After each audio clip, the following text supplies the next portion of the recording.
할렐루야. 네, 8월 네 번째 주일 예배에 오신 모든 믿음의 종들을 주님의 이름으로 환영하고 축복합니다.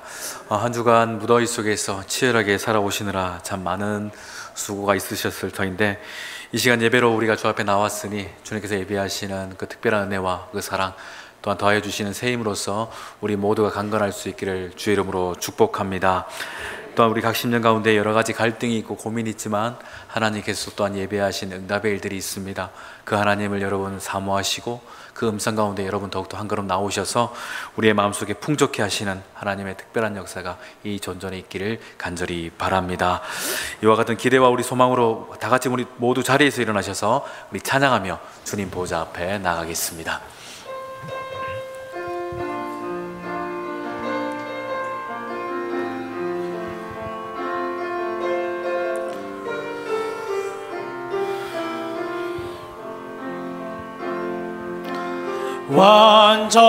완전하신 나의 주, 의의 길로 날 인도하소서.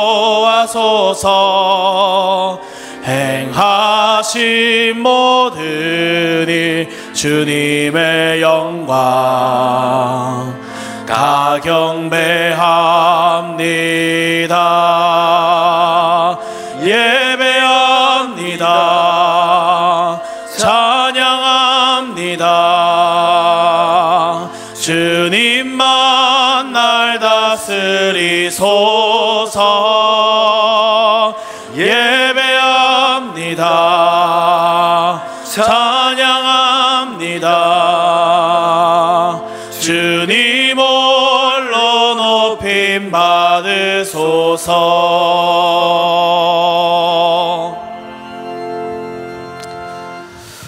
만왕의 왕이 되신 하나님, 거칠고 험한 인생길을 걸어가는 저희를 사랑하여 주시니 감사와 영광을 올려드립니다.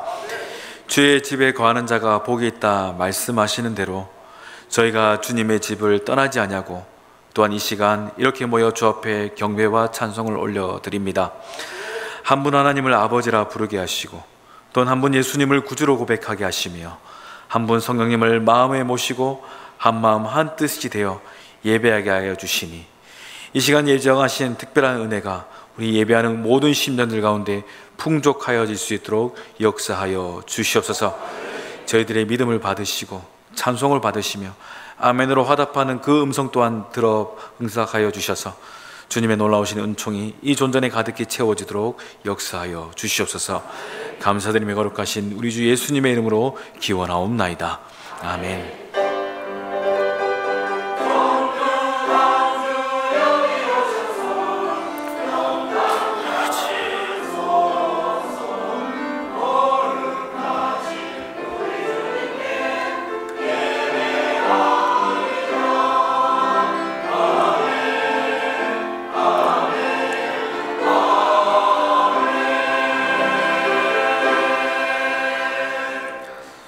이 시간 한 주간을 돌아보며 하나님과 나만이 아는 죄를 고백하는 참회의 기도를 드리겠습니다.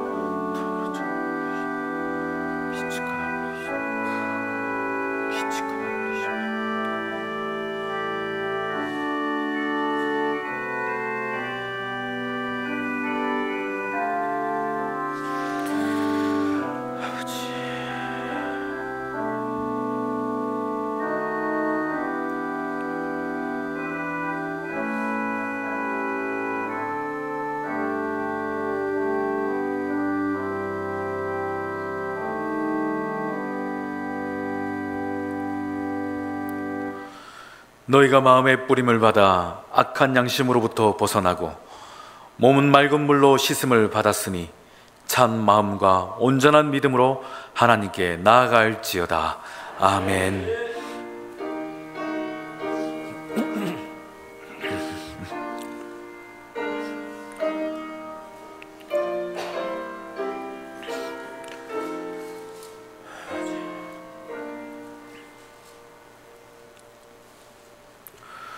온 땅이여 여호와께 즐거운 찬송을 부를지어다.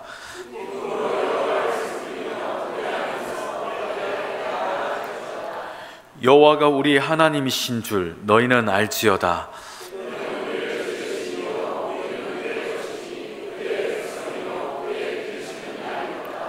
감사함으로 그 문에 들어가며 찬송함으로 그의 궁정에 들어가서 여호와는 선하시니 그의 인자하심이 영원하고 아멘. 나는 전능하신 아버지 하나님 천지의 창조주를 믿습니다. 나는 그의 유일하신 아들 예수 그리스도를 믿습니다. 그는 성령으로 잉태되어 동정녀 마리아에게서 나시고 본디오 빌라도에게 고난을 받아 십자가에 못 박혀 죽으시고 장사된 지 사흘 만에 죽은 자 가운데서 다시 살아내셨으며 하늘에 오르시어 전능하신 아버지 하나님 우편에 앉아 계시다가 거기로부터 살아있는 자와 죽은 자를 심판하러 오십니다.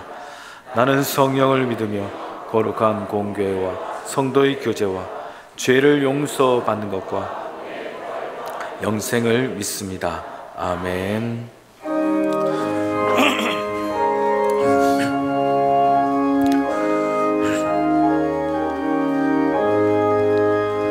주 예수 내가 알기 전 날 먼저 사랑했네. 그 크신 사랑 나타나 내 영혼 거듭났네. 주 내 맘에 늘 계시고 나 주의 안에 있어 저 포도비유 같으니 참 좋은 나의 친구. 내 친구 되신 예수님 날 구원하시려고 그 귀한 몸을 버리사 내 죄를 대속했네. 나 주님을 늘 믿으며 그 손을 의지하고 내 몸과 마음을 바쳐서 끝까지 충성하리. 내 진실하신 친구여 그는 내 내려주사 날 항상 보호하시고 내 방패 되옵소서. 그 풍성한 참 사랑을 네 능히 그늘 쏘냐. 날 구원하신 예수는 참 좋은 나의 친구.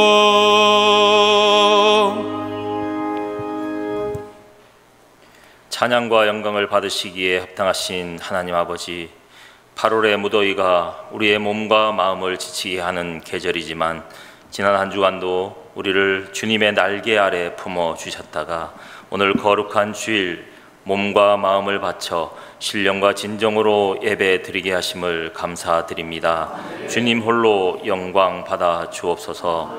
사랑과 용서의 주님, 지난 한 주간의 우리 삶을 돌아보면 주님께서 우리를 사랑한 것 같이 너희도 서로 사랑하라 말씀하셨지만 우리는 이웃을 내 몸과 같이 사랑하지 못했습니다. 어지러운 세상에서 내 이웃을 돌아보지 못했고 빛과 소금의 사명을 감당하지 못했습니다. 이 시간 우리의 죄를 회개하오니 주의 보혈로 깨끗하게 하옵소서. 영원부터 영원까지 찬양 받으시기에 합당하신 하나님, 하나님의 은총을 입은 우리 한반도에 온 백성이 하나님을 찬양하는 그날이 속히 오도록 인도하여 주옵소서. 세계 유일한 분당 국가가 되어 반세기 이상 지내오고 있습니다. 우리는 하나님의 은혜로 자유롭게 하나님을 예배하고 있습니다. 그러나 북한은 사막에 그늘진 땅이 되어 더욱 메말라가고 있습니다. 독재 정권 아래 수많은 사람이 고통당하고 있습니다. 예수 그리스도의 십자가를 저 북녘 땅에 세워 주옵소서. 하나님의 방법대로 평화 통일의 그날이 임하게 하옵소서. 7월부터 이어져 온 울산 온유교회 유치부, 아동부, 중고등부, 청년부 수련회를 주님의 은혜 가운데 무사히 잘 마치게 하심을 감사드립니다. 우리들이 받은 은혜를 그 순간만 느끼는 것이 아니라 세상을 살아가는 동안 끊임없이 느끼며 그 받은 은혜를 주님의 거룩한 사업에 동참하며 순종하며 살아가는 울산 온유교회 다음 세대들이 되게 하옵소서. 주님의 모습을 닮아가며 나라와 민족과 교회 앞에 크게 쓰임받게 하옵소서. 더운 여름에 수고한 모든 교육자들, 교사들을 위로하여 주셔서 그들의 건강을 항상 지켜 주시옵소서. 울산 온유교회의 모든 예배 가운데 주님이 항상 임재하셔서 영광 받아 주옵소서. 교회에 찾아오는 심령마다 영혼이 잘됨 같이 범사가 잘되고 강건한 복이 임하여 주옵소서. 어려움 당하는 성도들에게 함께 하셔서 주님께서 피할 길을 열어 주옵소서. 아픔의 고통으로 힘들어하며 교회에 나오지 못하는 성도들에게 예수의 이름으로 깨끗하게 씻음받아 같이 예배 드리게 하옵소서. 마음 상한 자들이 나와 예배하며 기도할 때 주님이 들으셔서 진리가 역사하는 교회가 되게 하옵소서. 말씀이 살아있는 교회, 주의 성령이 살아 역사하는 교회가 되게 하옵소서. 이 시간 김종 목사님의 말씀이 영의 양식이 되게 하시고 목사님께서 하고자 하는 하반기 사역 위에 주님께서 함께 하시어 아무 어려움 없도록 영육간에 강건하게 하옵소서. 우리 시온 찬양대의 찬양이 하늘의 향기가 되게 하옵소서. 언제나 같은 자리에서 봉사하는 봉사자의 손길을 축복하여 주옵소서. 이 모든 말씀 예수 그리스도의 이름으로 기도드립니다. 아멘.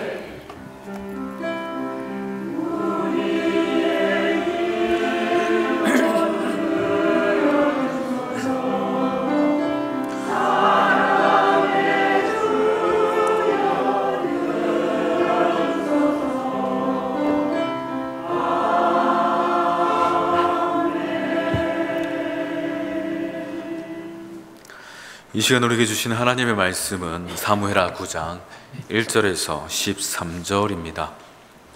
구약성경 사무엘하 9장 1절에서 13절 말씀, 저와 여러분이 한 절씩 교독하고 마지막 절은 합독합니다. 다윗이 이르되 사울의 집에 아직도 남은 사람이 있느냐? 내가 요나단으로 말미암아 그 사람에게 은총을 베풀리라 하니라.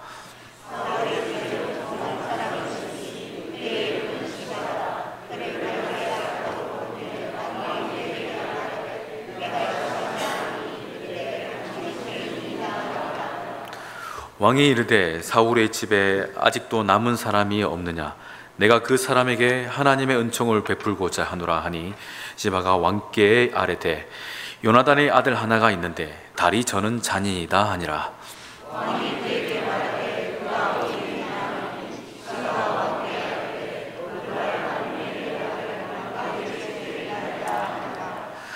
다윗 왕이 사람을 보내어 로드발 암미엘의 아들 마길의 집에서 그를 데려오니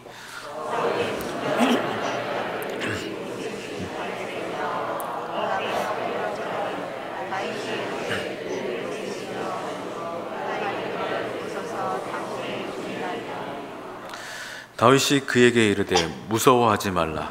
내가 반드시 내 아버지 요나단으로 말미암아 내게 은총을 베풀리라.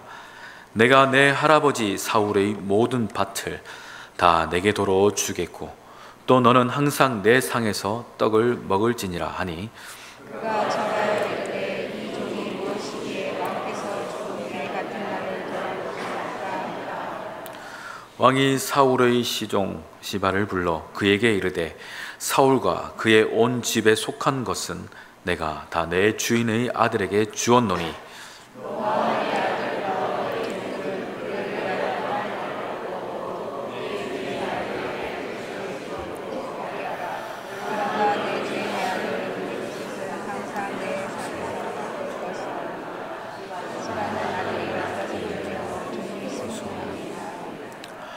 시바가 왕께 이르되 내 주 왕이께서 모든 일을 종에게 명령하신 대로 종이 준행하겠나이다 하니라. 무비보셋은 왕자 중 하나처럼 왕의 상에서 먹으니라.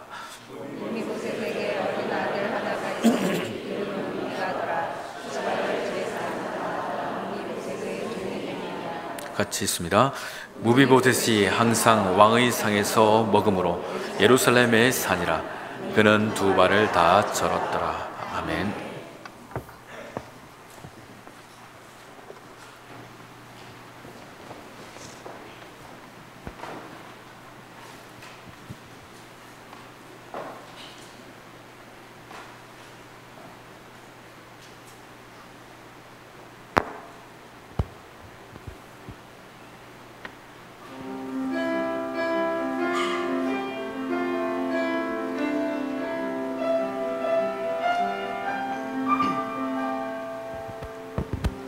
사슴이 시냇물을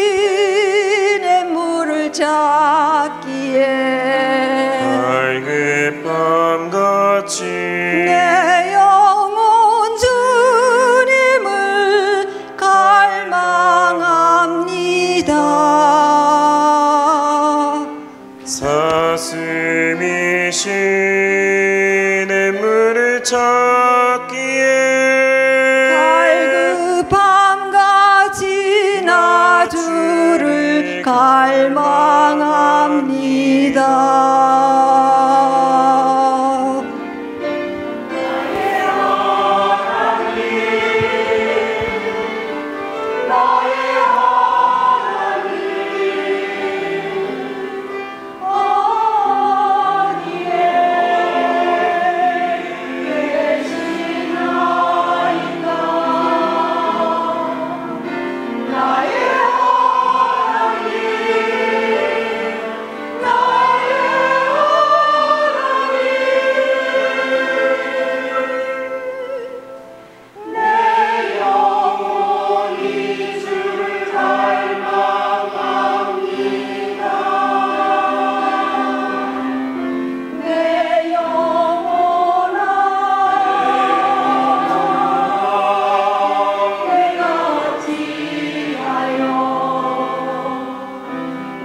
아멘. 우리 하나님께 영광의 박수 돌리겠습니다.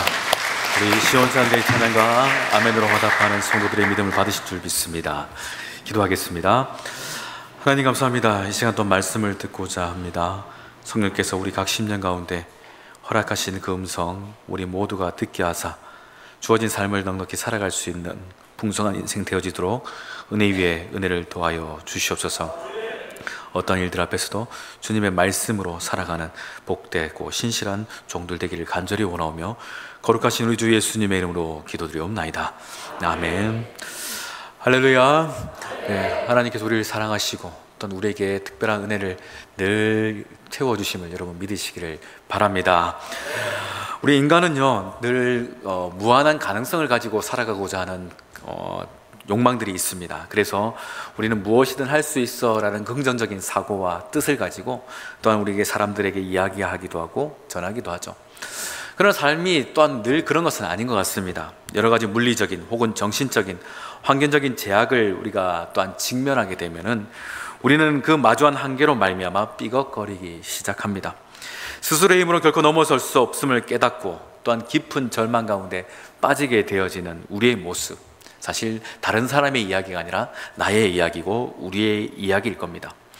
그래서 사람들은 어떻습니까? 더 깊은 절망 가운데 빠져서 모든 것을 다 포기하여 낙심하는 이들이 있습니다. 또한 반대로 전능하신 그 하나님을 향하여서 그 얼굴을 들고 주 앞에 간구하는 이들도 있습니다. 우리 그리스도인들은 다른 모습이 아니라 하나님을 바라보는 그와 같은 자들인 줄 믿습니다. 우리가 성경에서 보았던 다윗의 모습, 우리가 생각해 보면 다윗 또한 여러 가지 정말 다양한 한계에 늘 부딪히는 인생이었습니다. 시편 44편에서도 그는 자기 자신의 삶을 향하여서 하나님께 이렇게 간구합니다. 일어나 우리를 도우소서, 주의 인자하심으로 말미암아 우리를 구원하소서. 다윗은 여러 가지 삶의 인생에 있어서 그의 인자하심을 구할 수밖에 없는 정말 한계에 또한 한계를 만나는 그와 같은 삶이었다는 겁니다. 여러분, 그러나 우리가 항상 하나님을 바라보는 것, 이와 같은 것들이 우리의 삶의 크나큰 은혜요 은총임을 기억하면서 그 하나님께서 베풀어 주신 특별한 구원의 손길로서 다시금 일어설 수 있는 복된 성도의 삶이 될 수 있기를 축원합니다. 여러분, 이스라엘 초대 왕이었던 사울, 그는 하나님 앞에서 계속해서 불순종을 행하였던 왕이었죠. 그래서 하나님은 사울을 왕으로 세우신 것을 무척이나 후회하십니다. 그리고 불순종하였던 그 일들은 단순히 어떤 하나님의 말씀을 지시불이행했던 것이 아니라 사실 그 마음속에는 하나님을 업신여기는 것이고 더 나아가 하나님을 기만하는 것이며 무엇보다 그 마음속에 하나님을 지워버렸던 겁니다. 자기 자신의 삶이 하나님이라 말은 하지만 실상은 그 마음속에 탐욕이 사울의 중심의 주인 노릇을 하였던 것입니다. 그리하여 사울은 블레셋과의 전투에서 그 아들 요나단과 함께 전사하게 됩니다. 그리고 사울의 시대는 막을 내리고 이제는 우리가 잘 아는 다윗의 시대가 도래하게 됩니다. 그러니 사울 집안은요 새로운 권력인 다윗의 그 집안 앞에서는, 다윗의 어떤 왕과 앞에서는 척결 대상 1호가 될 것입니다. 보통 왕권들이 바뀔 때마다 이와 같은 일들을 보게 됩니다. 새로운 왕조가 등극할 때마다 이전의 왕실과 또한 친족들 그리고 최측근인 충신들은 늘 척결 대상 1호가 되었습니다. 이것을 통해서 새로운 지배체제의 기틀을 다지고 또한 위협의 싹을 자르고 또한 백성들에게 새로운 정권, 새로운 통치가 도래했다는 것을 보여주기 위한 수단입니다. 그래서 실제적으로 고려시대에서 조선시대로 넘어갈 때도 이와 같이 상당수의 귀족들이 그리고 충신들이 죽임을 당하게 되고 또한 유배지로 보내게 되었습니다. 우리가 잘 알다시피 태종 이방원 같은 경우도 고려의 왕씨들을 다들 색출하면서 특별히 정몽조와 같은 충신조차도 저항함으로 말미암아 처형했던 것을 우리는 잘 압니다. 이처럼 새로운 왕으로서 등극한 그 다윗 왕조, 그 다윗 왕조에 있어서 사울의 이전 왕조는요 어찌 보면 척결해야 되는 것이 마땅합니다. 그러나 다윗의 마음속에는 사울 왕에 대한 아쉬움도 있었겠지만 그 아들 요나단에 대한 고마움 또한 크고 깊었습니다. 그와 함께 깊은 우정을 나누었던 사이였고 누구보다 요나단의 그 전사 소식으로 말미암아 다윗은 큰 슬픔과 괴로움 가운데 빠져 있었습니다. 다윗은 사울과 요나단의 죽음으로 말미암아 애가를 지어 부르는데 그것이 우리가 잘 아는 활노래입니다. 사무엘하 1장 19절에서 27절에 그 내용들이 기록되어 있는데 19절에 보면 이렇게 이야기합니다. 이스라엘아, 내 영광이 산 위에서 죽임을 당하였도다. 오라, 두 용사가 엎드려졌도다. 자기의 원수였잖아요, 그죠? 자기를 괴롭히는, 그리고 자기를 죽이려 했던 자였음에도 불구하고 다윗은요 그 사울과 요나단의 죽음을 무척이나 가슴 아파하였습니다. 그들의 업적을 영광이라 표현했습니다. 이스라엘이 그들로 말미암아 큰 슬픔 가운데 빠지게 되었고 그들 가운데 영광이 이와 같이 사라졌다 할 정도로 큰 애도를 하였습니다. 요나단의 죽음에 대한 다윗의 그 슬픔은 정말 품격이 있었고 또한 진실하였습니다.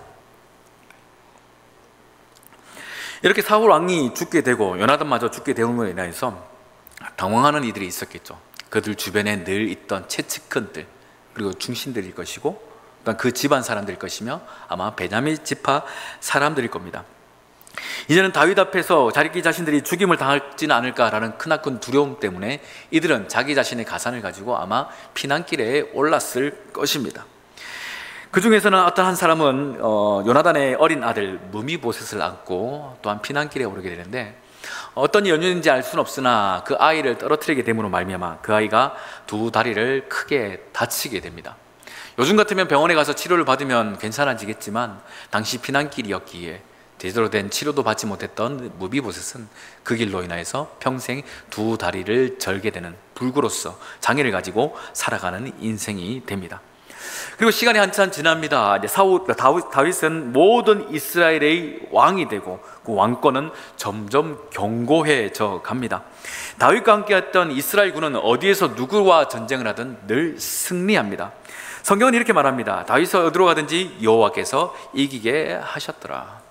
다윗이 승리했던 이유는 무엇이라고요? 하나님께서 이기게 하셨기 때문입니다. 하나님과 함께 했던 다윗을 누구도 이길 수가 없었고 또 그 다윗과 함께 했던 이스라엘 군사들은 결코 패할 수가 없던 것입니다. 이처럼 나라는 강성해지고 어느 나라도 범접할 수 없는 그와 같은 시대, 이제 점점 평화를 이뤄가는 그 시대 속에서 다윗의 마음속에는 하나의 남은 일들이 있었는데 그것은 사울 집안에 대한 선정을 베푸는 그 일이었습니다. 우리 본문 1절 말씀 우리 같이 한번 읽어봅니다. 시작. 다윗이 이르되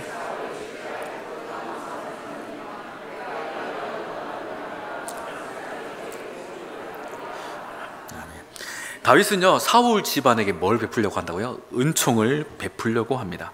근데 그 이유가 우정을 나눴던 요나단 때문입니다. 사실 요나단은 다윗과 그 우정을 맺는 그 언약의 사건들이 있었는데 다윗이 피난을 가야 됐던, 사울을 피하여 피난 가야 됐던 그 직전의 상황 속에서 요나단은요 다윗에게 이렇게 말합니다. 너는 내 인자함을 내 집에서 영원히 끊어버리지 말라. 요나단이 볼 때는 자기 자신이 왕자지 않습니까? 그럼 다음 왕권은 본인에게 있을 것이라 누구나 생각하지만 요나단 입장에서 볼 때는 자기가 아니라 하나님께서 다윗을 선택하셨던 것을 알았던 것 같습니다. 어찌 보면 다윗은요 아버지의 원수이고 장차 자기 자신의 원수임에도 불구하고 그에게 우정과 선대를 했던 것은 그를 향한 하나님의 뜻이 무엇인가를 요나단은 볼 수 있는 눈이 있었던 것 같습니다. 그래서 장차 내가 앞으로 하나님의 뜻을 따라서 큰 왕권을 이루게 될 때에 우리 집, 곧 요나단의 집, 사울의 집에 너의 인자함을 끊지 말라, 영원히 끊지 말라라며 도리어 간청합니다. 누구에게요? 도망자 신세인 다윗에게. 이와 같은 그 말을 들었던 다윗의 마음속에는 아마 요나단이 너무 고마웠을 겁니다. 자기 자신의 피난을 도와줬던 그 요나단, 그리고 자기 자신에게 선정을 베풀면서 앞으로 있을 하나님의 그 일들에 대해서 기대했던 그 요나단에 대한 다윗의 마음은 너무나도 고마웠을 것이고 잊을 수 없는 좋은 추억이었을 겁니다. 그리고 그에게 무엇을 베풀고자 한다고요? 이처럼 은총을 베풀고자 하였던 것입니다. 여기서 은총이란 단어는요 우리가 잘 아는 헤세드란 단어입니다.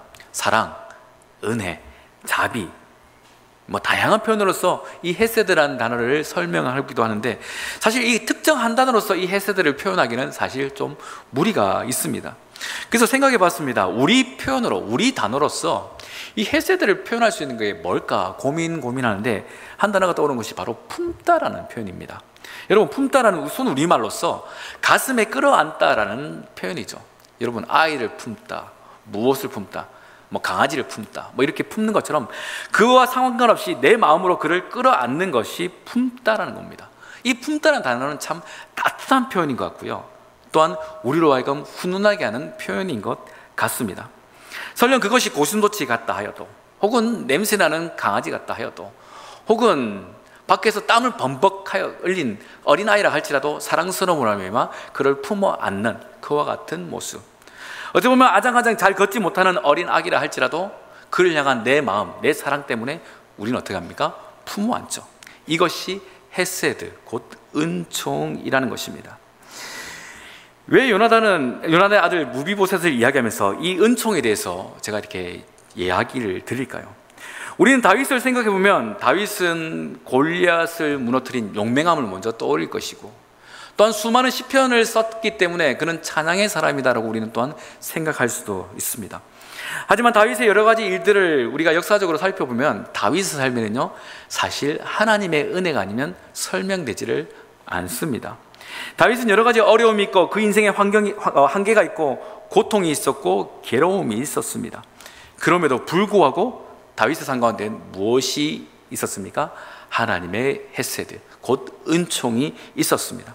그렇기 때문에 다윗은요, 누구보다도 이 은총이 무엇인지, 하나님께서 제게 베풀어 주신 그 선한 은총이 무엇인지를 잘 아는 자였습니다. 사실 다윗은 소년 시절에 사무엘이 자기 집안에 와서 기름 부받을 당시에도 사실 여러 아들을 다 모으라 할 때 자기 자신만큼은 아버지에게 인정받지 못하여서 여전히 양치기를 했던 일들이 있었습니다. 아버지에게도 인정받지 못하던 다윗. 근데 그 다윗을 하나님은 선택하셨던 것입니다. 여러 가지 어떤 위기 속에서 도망자 신세가 되었었지만 그와 같은 상황 속에서도 하나님의 은혜가 자기 자신의 삶 가운데 그 은총으로서 있었음을 다윗은 고백하더라는 겁니다. 심지어 자기의 적국이었던 블레셋, 골리앗을 죽인 그 블레셋의 나라에서도 목숨을 연명해야 될 그 상황 가운데 도리어 그는 미친 채 하였으나 하나님의 구원의 손길들이 자기 자신의 삶 가운데 늘 함께 했음을 그는 기억하여 누구보다 하나님의 은총이 무엇인지, 자기 자신의 삶 가운데 허락하신 하나님의 특별한 그 은혜가 무엇인지를 잘 아는 자였습니다. 그리고 때가 되어서 왕이 되었죠. 왕이 되어서 많은 혜택들이 있고 많은 친송들이 있었지만 다윗은 그것을 스스로 만족함으로 삼지 않았습니다. 그럴 때일수록 다윗은요, 하나님을 더 사모했고 자기 자신의 삶 가운데 베풀어 주신 하나님의 은혜가 무엇인가를 기억하면서 그 앞에서 뛰어놀기도 했었습니다. 사람들이 비웃었고 사람들이 가벼이 여겼지만 내가 나를 같은 자들을 왕으로 삼으신 그 하나님 옆에 내가 기뻐 뛰놀리라 하면서 다윗은 자기에게 베풀어 주신 그 헤세드, 곧 하나님의 은총을 만끽하였고 고백하였습니다. 그러니 생각해 보면 이와 같은 은총은요, 샘물과 같은 특징을 가지고 있습니다. 이 은총이 넘쳐날 때에 그 은총은요, 메마른 곳으로, 낮은 곳으로 흘러 가더라는 거예요. 다윗의 삶 또한 이와 같았습니다. 다윗의 삶 가운데 하나님께서 은총의 샘물을 허락하여 주심으로 말미암아 그 은총은 누구보다 풍성하여서 다윗의 삶 가운데 넘쳐나게 되었고, 이제 그 풍성함이 이제는 흘러서 사울의 집안까지 이르게 되어진 것입니다.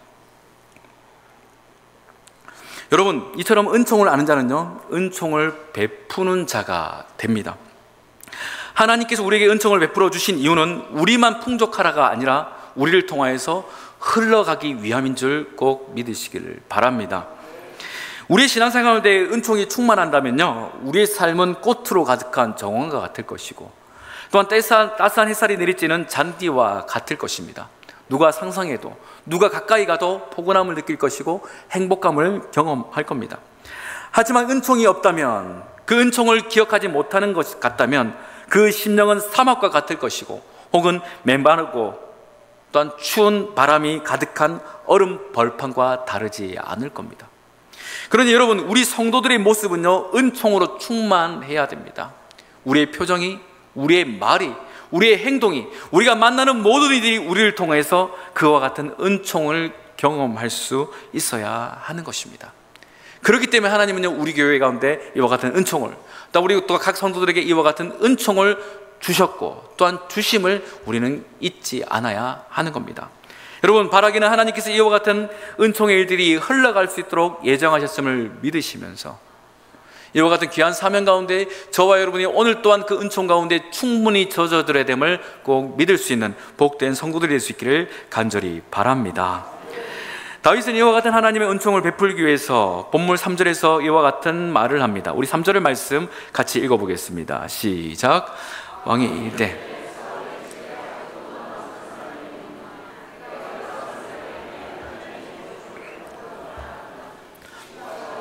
이르되 나는 아들 하나가 있는데. 아멘. 왕이요 사울의 집에 종이었던 시바를 불러서 이렇게 말합니다. 뭐 그게 사울에 사람이 없느냐? 그럴 때 그 종이 이렇게 말하죠. 요나단의 아들 하나가 있는데 다리 저는 잔이다, 이렇게 이야기해요. 우리는 별 대수롭지 않게 이 부분을 넘어갈 수도 있겠지만 사실 이 당시 때에 사람을 지칭할 때 그 사람의 핸디캡을 지칭하는 것은 그 사람을 업신여기는 것입니다.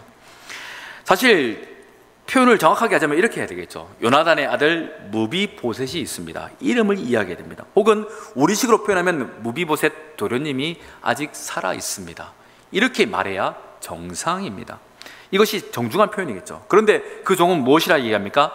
이름 대신에 다리 저는 자라고 표현합니다. 어찌 보면 이 표현은 틀리지 않은 것이겠죠. 우리 또한 이 종의 입장에서 볼 때, 무비보셋을 바라볼 때 그는 몰락한 왕가의 손자입니다. 그에게는 꿈이 가질 수 없고 그에게는 어떤 가능성도 있지 않습니다. 무엇보다 다리를 저는 크나큰 인생의 핸디캡을 가지고 살아가는 자였습니다. 그러니 그에 대해서 설명할 때 이름보다는 그는 다리 저는 사람입니다라고 안타까이 여기는 말, 그 표현들이 어찌 보면 더 정확한 표현일지 모릅니다. 스스로 어떻게 할 수 없는 그의 인생, 그 무비보셋의 인생이 누군가에게는 그렇게 비춰지더라는 거예요. 우리 또한 무비보셋에 대해서 설명할 때 그렇게 말하겠죠. 그는 다리를 저는 사람이고 그에게는 어떤 가능성도 희망도 없으며 누가 봐도 그는 구제가 불능한 사람이다. 우리는 분명 우리 또한 이렇게 말을 할 겁니다. 다윗이 그 시바라는 종에게 말합니다. 그가 어디 있느냐라고 물을 때에 그가 거하는 곳에서 4절에서 말하기를 로드발 암멜의 아들 마길의 집에 있나이다라고 이야기를 해요. 여기서 로드발이라는 이 지명의 표현은 사실 어떤 정확한 지명이라고 할 수도 있겠지만 그 뜻의 의미는요, 목장이 없는 곳 그리고 초원이 없는 땅, 이런 표현입니다. 고대 근동에 있어 목축업 이와 같은 것들이 주류를 이룬 그곳에서 풀이 나지 않는, 그리고 사막과 같이 메말라버린 땅은 사람들이 살지 않는 척박한 땅이라고 할 수가 있습니다. 그러니 이와 같은 땅에서 살아가는 자들은 어떤 자들일까요? 도망자이거나 주류 사회에 끼지 못하는 비루한 인생들일 겁니다. 그 땅에 사는 사람들은 그 땅에 살아? 그러면 망한 인생들, 그리고 거들떠보지 않을 인생들, 누구도 대접해주지 않을 인생들이 곧 로드발이라는 땅인 것입니다. 여러분 기억하실 겁니다. 필리핀의 바세쿠라는 쓰레기 마을, 쓰레기 더미가 가득하여서 매번 수톤의 쓰레기가 몰려오는 그곳에 어린 아이들이 쓰레기를 찾아서, 그 중에서 쓸만한 쓰레기를 찾아서 생활하는 그와 같은 모습, 그 속에 살아가는 아이들을 바라보면서 너에게 꿈이 있고 너에게는 희망이 있어, 너는 꿈을 가져야 되라고 누가 과연 이야기할 수가 있을까요? 그런데 거기서 심지어 다리까지 접니다. 스스로 생활 능력이 없는 이 무비보셋 같은 아이가 그 쓰레기 더미 속에 산다고 쳤을 때 누가 그 친구에게 손을 붙잡고 그래도 희망을 가져야 돼, 그래도 용기를 가져야 되라고 누가 말할 수 있을까요? 또한 무비보셋에게 물어볼 때 너의 하나님은 어떤 분이냐라고 묻는다면 그래도 하나님은 사랑이시지, 그래도 하나님은 은혜 베푸시는 분이시지라고 과연 말할까요? 아마 그렇게 말하지 못할 겁니다. 여러분 우리가 살아가는 시대 또한 이와 다르지 않습니다. 누군가는요 이 땅을 살아가는 무비보셋, 곧 로드발 그 지역에 살아가는 무비보셋 같을 것입니다. 우리가 살아가는 땅은요 창세기를 기준으로 볼 때는 아담과 하와가 범죄함으로 쫓겨난 에덴 동편의 땅, 곧 가시더불과 엉겅퀴가 가득하여서 이제는 땀 흘리지 않으면 살아갈 수 없는 척박한 곳이 곧 우리가 살아가는 형편입니다. 요즘처럼 이렇게 땡빛이 가득해서 살이 타는 듯한 느낌 속에서 여러분 바깥일을 해보시면 얼마나 고단하십니까? 길을 걷는 것조차도 힘든데 그 속에서, 그 더위 속에서, 그 땡바닥 속에서 가만히 있기만 해도 더운 이 시대 속에서 여러분 일을 한다는 것은 참 쉽지가 않죠. 그래서 실존주의 철학자 장폴 사르트르는 이렇게 말합니다. 인간은 내던져진 존재다, 이런 말을 했다고 합니다. 이게 무슨 말이냐? 인간은 어떤 그 미리 정해놓은 목적이나 본질 없이 그냥 이 세상 가운데 던져졌다, 이런 말을 한다는 거예요. 그래서 스스로 선택하지 않은 상황 속에서 내던져졌기 때문에 뭘 그 어떤 의미를 찾으려 하지 말고 그냥 그 속에서 스스로 무언가를 만들어야 되는데 무겁고 버거운 그 자유를 짊어지고 살아가라라고 말을 하고 있습니다. 자유는 자유인데요, 무겁고 버거운, 혼자서 다 짊어져야 될 고단한 삶, 이것이 그 사르트라는 실존주의 철학자의 말과 같이 어찌 보면 이 시대의 수많은 무비보셋은 멸망한 집안, 가능성 없는 환경 속에서 내가 왜 태어났는가, 내가 왜 이곳에 던져졌는가 하며 탄식하여 살아갈지도 모른다는 겁니다. 우리 삶은요, 자유라는 이름 앞에 큰 짐과 큰 족쇄가 묶여 있고 그것을 끌고 자유롭게 걸어가지만 사실 자유가 아닌 속박당한 삶을 살아가는 것이 이 시대의 모습이고 무비보셋의 모습입니다. 그러나 여러분, 질문합니다. 정말 이 땅의 인생들이 이와 같이 아무 의미 없이 던져졌을까요? 정말 던져진 인생으로 하나님은 살라고 이 땅 가운데 태어나게 하셨을까요? 저는 확신하기를 아니라고 저는 믿습니다. 하나님은요, 뜻없이 의미 없이 그 귀한 생명을 이 땅 가운데 보내시지 않으셨습니다. 왜냐하면 하나님은 이 세상을 사랑하시고 이 세상에 있는 영혼들을 사랑하시되 자기 자신의 그 아들까지도 아끼지 않을 정도로 사랑하신 것을 본다면 의미 없이 이 땅에 태어난 인생, 의미 없이 살아갈 인생은 아무도 없습니다. 다윗은 139편에서 시편 139편에서 이렇게 고백합니다. 내가 주께 감사하옴은 나를 지으심이 심히 기묘하심이니이다. 고난이 많고 괴로움이 많은 그 다윗의 삶, 어떤 삶의 목적으로 나가야 될지 알지 못하는 그 다윗의 삶 가운데도 자기 자신의 생명을 뒤돌아보니, 자기 자신의 생을 돌아보니 나를 지으신 그 하나님의 역사는 참으로 놀랍더라는 거예요. 여러분, 여러분의 삶이 이와 같이 놀라운 것임을 꼭 믿으시기를 바랍니다. 우리의 삶은 기묘합니다. 사람들은 알지 못할다 할지라도 하나님은 우리의 삶을 값지게, 놀랍게, 기묘하다 말씀을 하십니다. 그러니 여러분, 이와 같은 믿음으로 우리는 주어진 삶을 살아가야 마땅합니다. 다윗은 이 사실을 알았습니다. 이와 같은 일들로 말미암아 자기 자신의 삶 가운데 운행하시는 하나님의 놀라운 은총이 무엇인가를 경험하였습니다. 그래서 하나님은 다윗에게 은총을 베풀어 주셨고 또한 다윗을 통하여서 무비보셋이라는 그 인생 가운데도 이와 같은 은총을 베풀고자 하셨던 것입니다.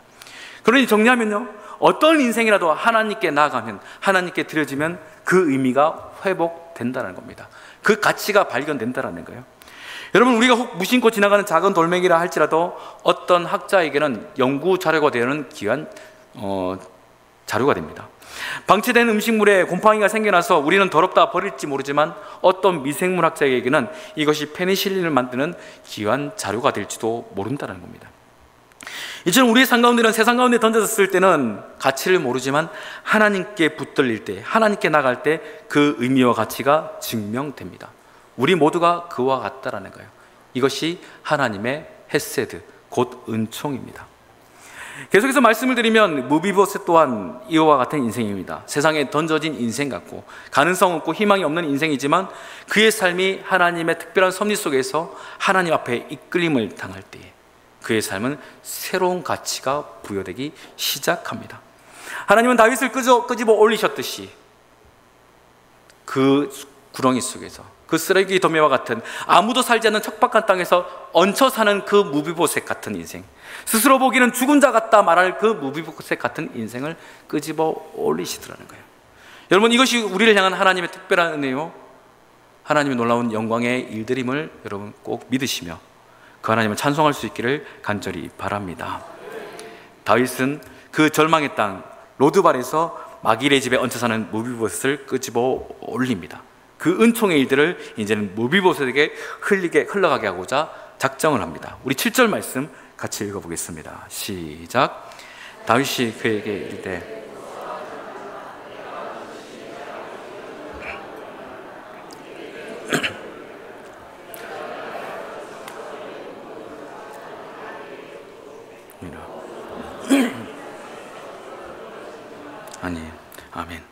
다윗은 모든 희망과 가능성이 사라진 그 무비보셋에게 아버지 요나단으로 말미암아 그에게 은총을 베풉니다.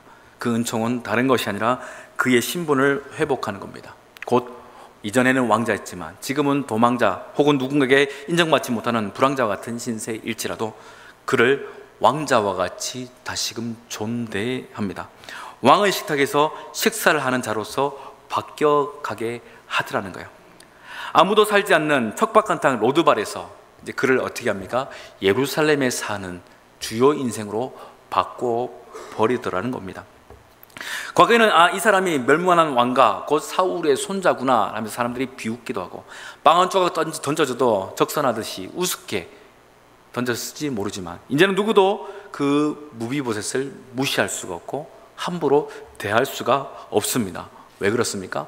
다윗에게 허락되어졌던 그 헤세드가 이 무비보셋에게도 흘러갔기 때문입니다. 이것이 하나님의 역사라는 거예요.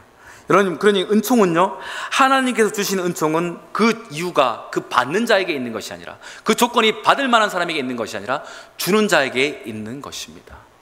하나님께서 다윗에게 은총을 주신 이유는 다윗이 훌륭해서가 아닙니다. 하나님이 선하시기 때문입니다.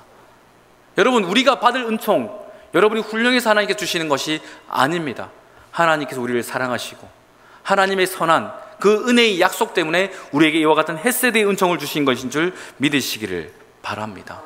그러니 여러분, 우리가 이 시간 주님 앞에 기도한다면, 여러분의 삶 가운데 하나님께 구하는 여러 가지 기도의 제목들이 있다면, 하나님, 내가 이와 같은 일들을 했고, 내가 이와 같은 헌신을 했고, 내게 이와 같은 일들로 말미암아 내게 이것을 주는 것이 마땅하지 않습니까? 라고 하셔서는 안 된다는 거예요.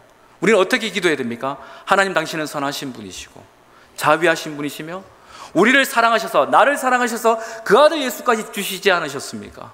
그러니 내게 그 은총을 주시옵소서. 우리는요, 그 이유를 하나님께 두고 은혜를 구해야 합니다. 여러분, 이 시간 많은 우리 기도 제목들이 각 가정 가운데 있을 것이고 삶의 형편 가운데 있을 것입니다.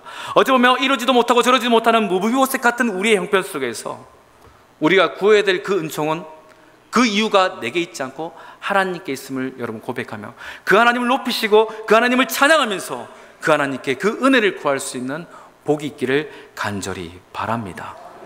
하나님은 우리를 사랑하십니다. 정말 진실로 우리를 사랑하십니다.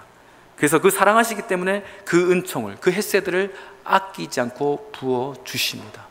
우리가 하나님께 나갈 때 하나님은 우리를 외면하지 않으십니다. 앞서 말씀드렸던 것처럼 우리를 품어 안으십니다. 누구라도, 어떤 인생이라도 하나님은 품어 안으십니다. 왜죠? 우리에게는 예수 그리스도 십자가라는 언약이 있기 때문입니다. 그 언약 때문에 하나님은 우리를 절대 내치지 않으시고 누구라도 우리를 안아주실 것입니다. 그러니 여러분, 스스로 비굴한 자라 말하지 마십시오. 스스로 무지한 자라도 말하고 마시고 나 같은 것이라고 또한 스스로 하찮게 여기시지도 마시기를 바랍니다. 스스로 병자처럼 여기지 마시고 나는 강한 용사라고 말씀하시기 바랍니다. 나는 가난한 자다라고 말씀하지 마시고 우리는 풍요로운 자다, 우리는 부유한 자다라고 선포하시기를 바랍니다. 내일이 없는 절망 속에서 우리는 다시금 우리는 영원한 나라를 상속받은 자라 하며 당당하게 어깨 높이시고 하나님을 찬양할 수 있는 그와 같은 미소, 밝음, 은혜의 사람들이 되기를 간절히 바랍니다. 이와 같은 은총이 있어야 우리의 삶이 아름다워집니다. 이와 같은 은총이 있어야 우리가 행복해집니다. 나를 만나는 사람이 나 때문에 행복을 누리고 평안을 누리고 기쁨을 누립니다. 그러니 여러분, 그 은혜를 여러분 받아볼까 선택하지 마시고 무조건 받아 누리시기를 간절히 바랍니다. 하나님께서 우리에게 다윗과 같이 이와 같은 은총을 허락해 주셨습니다. 이제는 우리가 그 은총을 흘려보내야 될 때입니다. 우리 주변에 무비보셋이 있습니다. 여러분, 그들을 향하여서 기도로, 사랑으로, 또 품어 안음으로 그 주님의 은총을 그들에게도 동일하게 흘려보낼 수 있는 진실한 은총의 사람, 다윗과 같은 은총을 베푸는 자 될 수 있기를 주의 이름으로 축원합니다. 기도하겠습니다. 사랑하는 풍성하신 좋으신 하나님, 우리가 무엇이 간데 주님께서 살아가셔서 우리로 하여금 다윗과 같이 주님을 노래하고 다윗과 같이 하나님 나라를 상속받는 자들로서 세우셨습니까? 그 이유가 우리에게 있지 않고 주님께 있음을 고백하오니 하나님, 이와 같은 은총이 우리의 삶 가운데 풍성하여질 수 있도록 역사하여 주시옵소서. 우리의 모난 부분들이 다듬어지게 하시고 우리의 빈 곳이 채워지게 하시며, 누가 봐도 꽃이 가득한 정원 같고 누가 봐도 햇살이 가득한 따뜻한 단지 같아서 오기를 기뻐하고 함께하기를 즐거워하는 이와 같은 은혜의 사람, 다윗과 같은 은총의 사람 되게 하여 주셔서 우리를 통하여 그리스도의 사랑을 저들이 알게 하여 주시옵소서. 분명히 우리 주변에 무비보셋이 있습니다. 내 인생 가운데 돌아봐야 될 그 무비보셋을 향하여서 내가 받은 주님의 은총을, 그 햇새들을 흘려보낼 수 있는 귀하고 복된 아름다운 사람 되어지도록 저희들을 이끌어 주시옵소서. 감사드리며 거룩하신 예수님의 이름으로 간절히 기도드리옵나이다. 아멘.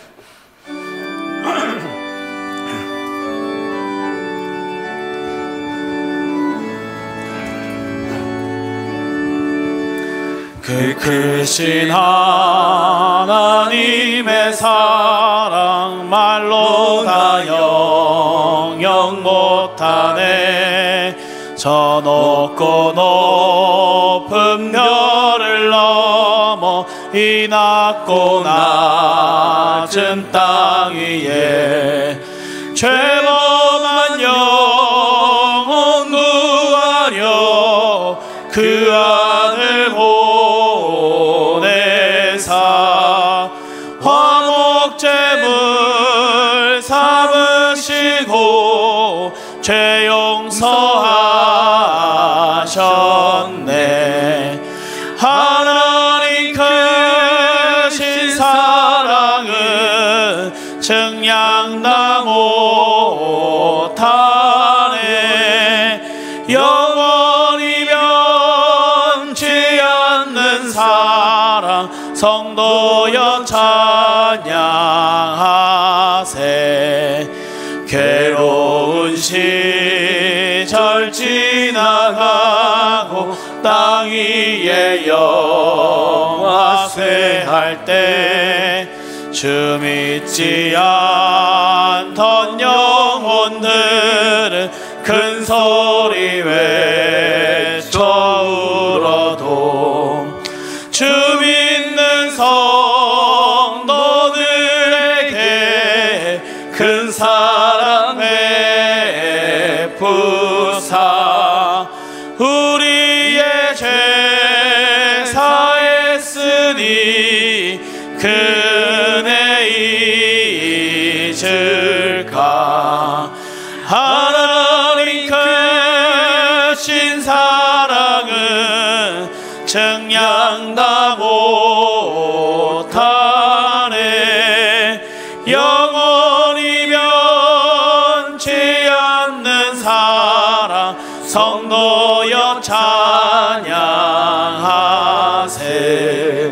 하늘을 두루마리 삼고 바다를 먹물 삼아도 한없는 하나님의 사랑 다 기록할 수 없겠네. 하나님의 크신 사랑 그 어찌 다 쓸까. 저 하늘 높이 쌓아도 채우지 못하리. 하나님 크신 사랑은 증량다 못하네. 영원히 변치 않는 사랑 성도여 찬양하세.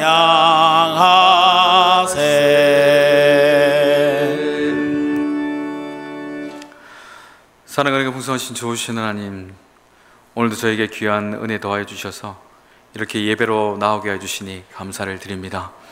오늘 주신 그 말씀과 같이 우리 각 삶 가운데, 심령 가운데 허락하신 햇세대의 은혜가 하나님 가득하게 하여 주시고, 또한 그것을 흘려보낼 수 있는 귀한 삶들이 될 수 있도록 인도하여 주시옵소서. 저에게 주신 것에 감사하여 다시금 믿음으로 주 앞에 올려드립니다.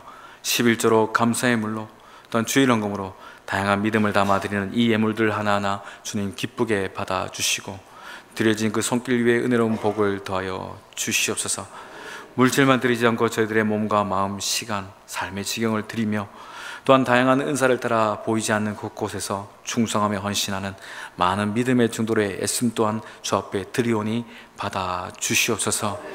여러 가지 사정으로 함께 예배드리지 못하는 이들이 있습니다. 주님 그들 또한 기억하여 주셔서 주님의 놀라우신 은총이 그들 가운데도 동일하게 허락될 수 있도록 역사하여 주시옵소서.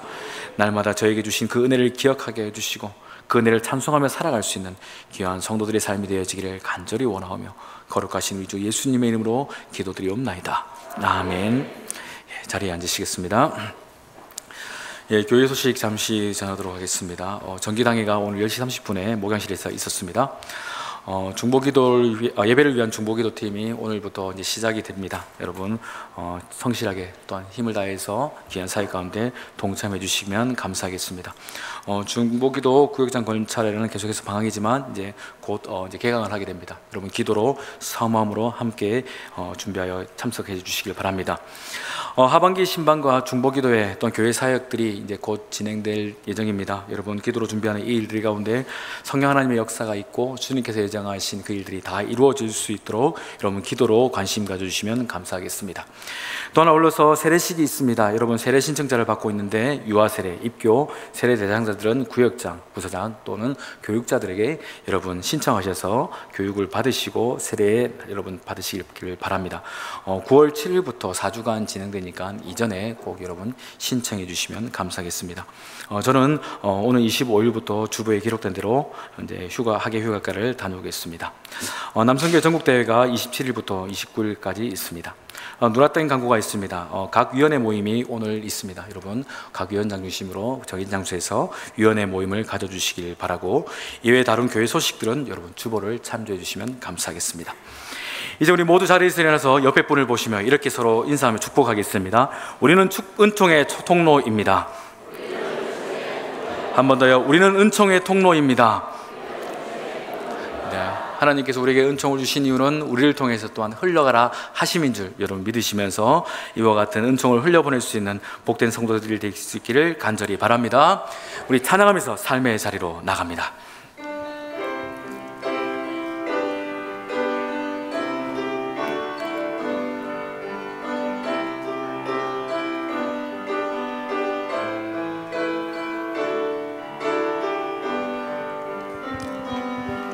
주위를 둘러보면 아무도 없는 듯 믿음의 눈을 들면 보이는 분 계시네.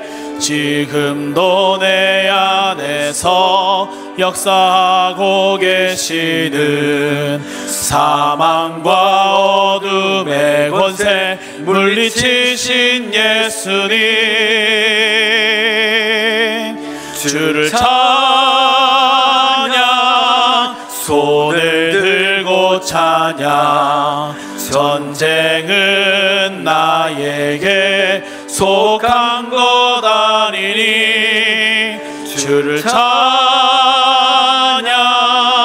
손을 들고 찬양. 전쟁은 하나님께 속한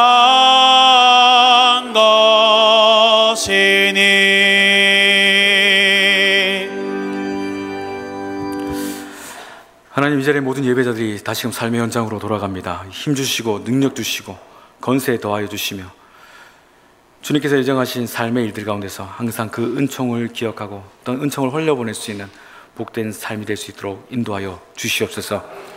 지금 우리 주 예수 그리스도의 크신 은혜와 아버지 하나님의 놀라우신 사랑과 성령 하나님의 위로교통 충만케 하신 역사가 주신 그 말씀과 같이 하나님의 크신 은총을 날마다 기억하며 또한 그 은총을 또한 절망하고 쓰러진 인생들에게 주님의 사랑으로 흘려보내기를 다짐하는 이 자리에 있는 우리 모든 예배자들 머리 위에 또한 각처에 흩어져 있는 우리 울산의 모든 심령들 위에 이제로부터 영원토록 함께 하시기를 간절히 축원하옵나이다. 아멘.